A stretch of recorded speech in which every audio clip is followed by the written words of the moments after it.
नमस्कार दोस्तों, आपका स्वागत है। आज जो हम कहानी देखने वाले हैं बहुत ही अजीब व गरीब थोड़ी सी कहानी है, लेकिन ये बहुत कुछ हमें सिखाने वाली है। एक सच्ची कहानी है ये। जिस लड़की की कहानी है उसका नाम है जेनेट। जेनेट हमसे ये कहती है कि वो बचपन से भगवान को बहुत मानती थी और वो हमेशा हर संडे को चर्च वगैरह जाती थी और वो बाइबल भी हमेशा अपने पास रखती थी। जितना हो सके वो बहुत ही ज़्यादा धार्मिक थी। लेकिन जेनेट की दूसरी साइड ये थी कि वो बहुत ही लालची किस्म की औरत थी। मतलब जैसे काम क्रोध लोभ जैसे मतलब इन सारी चीज़ों में वो इतनी डूबी गई थी, जैसे लोभ उसमें बहुत ही ज़्यादा था। जैसे वो ये कहती थी कि जैसे छोटी छोटी चीज़ों का मुझे लोभ होता था, किसी से कोई छोटी चीज़ में मिली तो मैं अचानक खुश हो जाती थी क्योंकि फ्री में मुझे मिल गई है। उसके अंदर गुस्सा भी बहुत ज़्यादा था। तो इस तरीके से वो बहुत ही ज़्यादा मतलब ये जो माया है उसमें बहुत अटकी हुई थी। उसके ससुर भी जो थे दोस्तों, तो उनकी बहुत बड़ी प्रॉपर्टी थी। तो जेनेट का हमेशा यही लगता था कि जो उसके ससुर की प्रॉपर्टी है वो हमेशा इनको ही मिले, मतलब इसके हस्बैंड को ही मिले। वो इसके हस्बैंड को दो बहनें थी, तो वो हमेशा यही सोचती थी कि ये लोग हमेशा मतलब इसके पिताजी के लिए करते तो कुछ नहीं और प्रॉपर्टी लेने के लिए आ जाएंगे। मतलब जो भी चीज़ें हैं मुझे ही खाना है, मुझे ही चाहिए। इस तरीके से एक स्वार्थी या फिर हम कहते हैं ना अहंकारी टाइप की ही लड़की थी।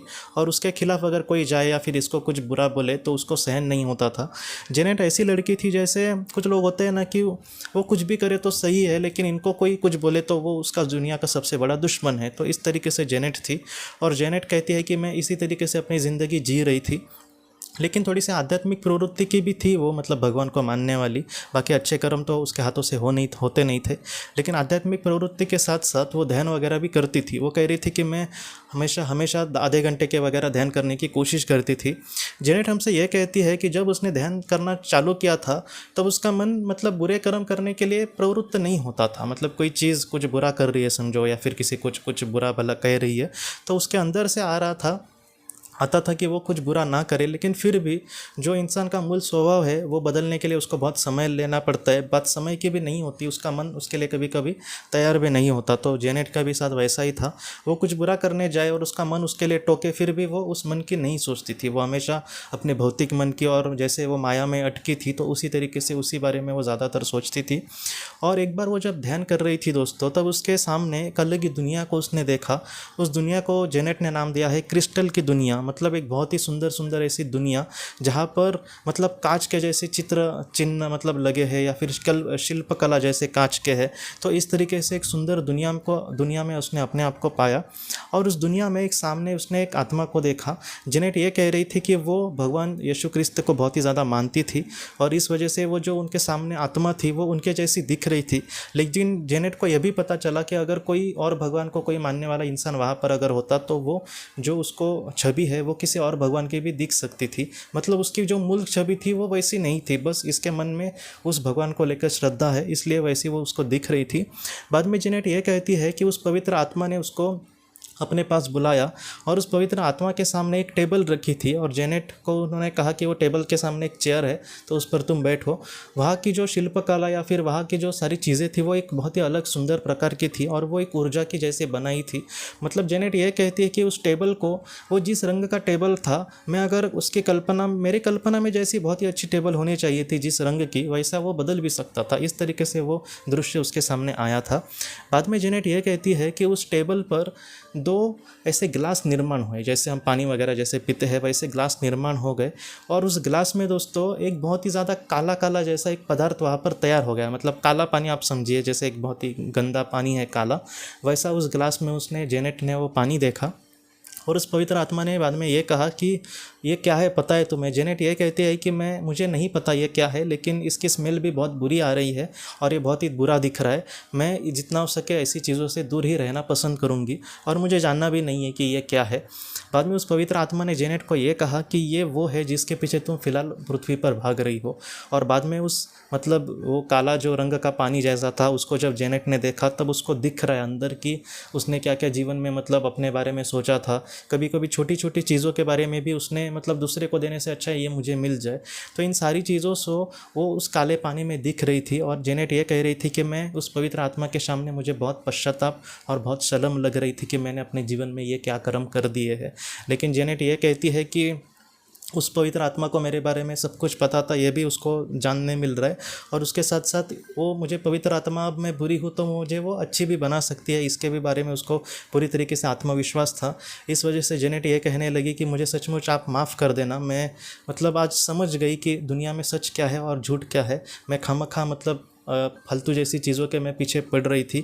छोटी छोटी चीज़ें जो मुझे 2 पल का भी आनंद नहीं देगी, ऐसी चीज़ों के मैं पीछे हमेशा पड़ती गई। मैंने कभी भी दुनिया के बारे में नहीं सोचा। मेरा जो खुद का पति है, मैंने उसके भी बारे में कभी भी नहीं सोचा, लेकिन उसके पिताजी की दौलत को मैं अपना मतलब समझती गई। मेरा पति अभी मेरा अपना नहीं, लेकिन उस दौलत को मैं बहुत ही ज़्यादा अपना समझती थी। मैं इतनी नीचे गिर गई थी, लेकिन आज छोटी सी चीज़ ने आपके मुझे ये सारी चीज़ें समझा दी। बाद में उस पवित्र आत्मा ने यह कहा कि पृथ्वी पर मुझे ये मिलना सब कुछ नहीं है। तुम्हारे जहाँ मतलब तुम्हारे पास कुछ अच्छी कोई चीज़ है तो उसको तुम लोगों को बांट कर देखना। तुम्हें फ़िलहाल जो खुशियाँ नहीं मिल रही है उससे 100 गुना ज़्यादा तुम्हें खुशियाँ मिलेगी। और जितना हो सके तुम बाइबल सिर्फ पढ़ रही हो, लेकिन उसका ज़रा भी तुम मतलब अंगीकार नहीं करने की कोशिश कर रही हो। जहाँ पर तुम चर्च में जाती हो वहाँ पर यही दिखाने की कोशिश करती हो कि मैं कितनी अच्छी हूँ या फिर मैं क्या अच्छा करने की कोशिश कर रही हूँ, लेकिन एक अच्छा इंसान कभी भी ऐसा दुनिया को नहीं दिखाएगा।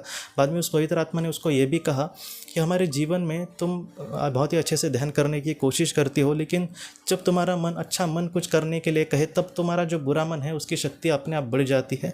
ऐसे अगर तुम ध्यान करोगी तो इसका भी कोई मतलब तुम्हें फ़ायदा नहीं होगा। इसलिए जितना हो सके अच्छे विचारों को लेकर चलो। अगर तुम बहुत ही अच्छे से विचार करोगी और बहुत ही अच्छे से चलोगी तो तुम्हें भगवान की प्रार्थना भी करने की ज़रूरत नहीं है। खुद भगवान तुम्हारी मदद के लिए यहाँ पर आ जाएगा। इसलिए तुम ज़रा भी चिंता मत करना। जितना हो सके कर्मों से ही तुम अच्छे बन सकती हो। इस तरीके से जेनेट को उस पवित्र आत्मा ने कहा।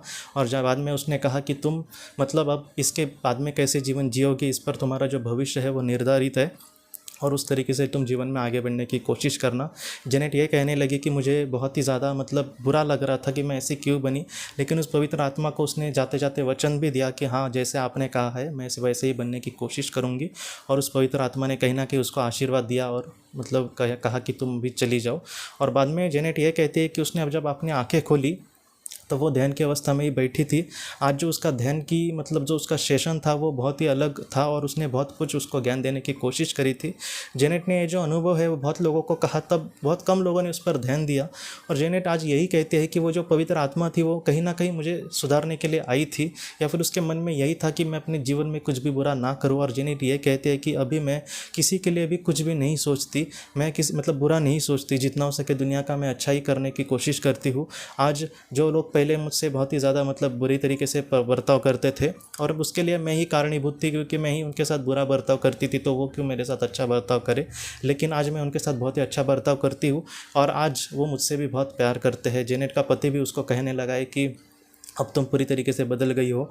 जो उसका ससुर था, जो मतलब उसके साथ मतलब इसके बहुत ही अच्छे भी रिश्ते नहीं थे, कि उसके ससुर को भी पता था कि इसकी प्रॉपर्टी पर ही मेरी नज़र है, लेकिन आज वो जेनेट को अपने बेटी के से जैसे मानती है। और जेनेट ये कहते हैं कि उनको डॉक्टर के पास लेकर जाना, चेकअप के लिए लेकर जाना, ये सारा मतलब अभी वो मतलब संभालती है। और कहीं ना कहीं उसका ससुर भी उससे मतलब एक पिता जैसे ही मतलब वो प्यार देने की कोशिश करते हैं अपने बहू को। तो इस तरीके से जेनेट की जो ज़िंदगी है दोस्तों बहुत ही अच्छे से अब चल रही है। जेनेट ये कहते हैं कि आज उसके जो ससुर जी है उनका आशीर्वाद, या फिर उसके पति का जो प्यार मिल रहा है, या फिर जो दुनिया उससे आज मतलब निस्वार्थ प्यार करती है, या फिर ये भी दुनिया को जिस तरीके से निस्वार्थ भावना से प्यार करती है। जेनेट ये कहते हैं कि मुझे दुनिया की अगर सारी भी दौलत मिल जाती तभी भी मैं जितनी समाधानी नहीं होती, उतने आज इन प्यार के वजह से मैं समाधानी हूँ। और मैं आज सच में बहुत खुश हूँ कि एक पवित्र आत्मा ने मुझे आजकर मार्गदर्शन किया। आज मैं जो भी करती हूँ काम, वो पवित्र आत्मा ज़रूर देखती होगी। और मुझे बहुत खुशी है कि मुझे एक चांस मिला कि अपने जीवन में मैं अपने जीवन में कुछ अच्छा करने की कोशिश कर सकूं। तो जेनेट हमसे यही कहती है हम सब से दोस्तों कि हम भी अपने जीवन में सिर्फ माया को या फिर छोटी छोटी चीज़ों के मतलब सुख को ना देखें। जितना हो सके हम सात्विक हृदय से अगर दुनिया को देखने की कोशिश करें, तो हम दूसरे के लिए कुछ करें तो उससे भी हमें बहुत खुशी मिल सकती है। तो इस तरीके से हमें अपने जीवन में बहुत ही अच्छा इंसान बन के आगे बढ़ने की कोशिश करनी होगी। बस मैं भगवान को मानता हूँ, उसका पूजा पाठ करता हूँ तो हो गया, ऐसा नहीं है। अगर हम भगवान का कितना भी करें, अगर लेकिन हम अगर बुरे इंसान हो तो हम बहुत ही निचले स्थान पर ही जाएंगे। इसलिए जितना हो सके हम भगवान को भी माने और जितना हो सके बहुत ही अच्छे से हम कर्म करने की कोशिश करें। चार लोगों के हमें आशीर्वाद मिले अपने जीवन में, ऐसे हम मतलब हमारे हाथों से कर्म मतलब घटते जाए, तो ऐसे वक्त में खुद ईश्वर भी हमारे साथ होगा और वो हमसे ज़रूर खुश होगा दोस्तों। तो दोस्तों हम अपनी अगली वीडियो में किसी नए विषय को लेकर मिलेंगे। तब तक आप अपने परिवार का ख्याल रखना। आपका बहुत बहुत धन्यवाद। ज़िंदगी की रोशनी ये एक कंसल्टेंसी है जो ऐसे लोगों को मदद करने की कोशिश करती है जिन्होंने किसी अपने को खोया है या फिर जो लोग अपने जीवन में बहुत ही ज़्यादा दुखी है। जो लोग इस संस्था के साथ जुड़ते हैं उनको इस विषय की किताबें और जानकारी भेजी जाएगी। इसके साथ साथ जो लोग पास्ट लाइफ रिग्रेशन थेरेपिस्ट के पास नहीं जा सकते, अगर वो घर पे अभ्यास कर सके, इस वजह से उनको पास्ट लाइफ रिग्रेशन की ऑडियोज़ भी भेजी जाएगी। और इसके साथ साथ ध्यान में एकाग्रता बढ़ाने के लिए कुल मिलाकर 5 ऑडियोज़ भी उनको भेजी जाएंगी। तो जो लोग इस संस्था के साथ जुड़ते हैं उनको यह सारी चीज़ें उनके ईमेल पर या फिर व्हाट्सएप पर भेजी जाएंगी। अगर आपको इस संस्था के साथ जुड़ना है तो कृपया इस नंबर पे व्हाट्सएप करें।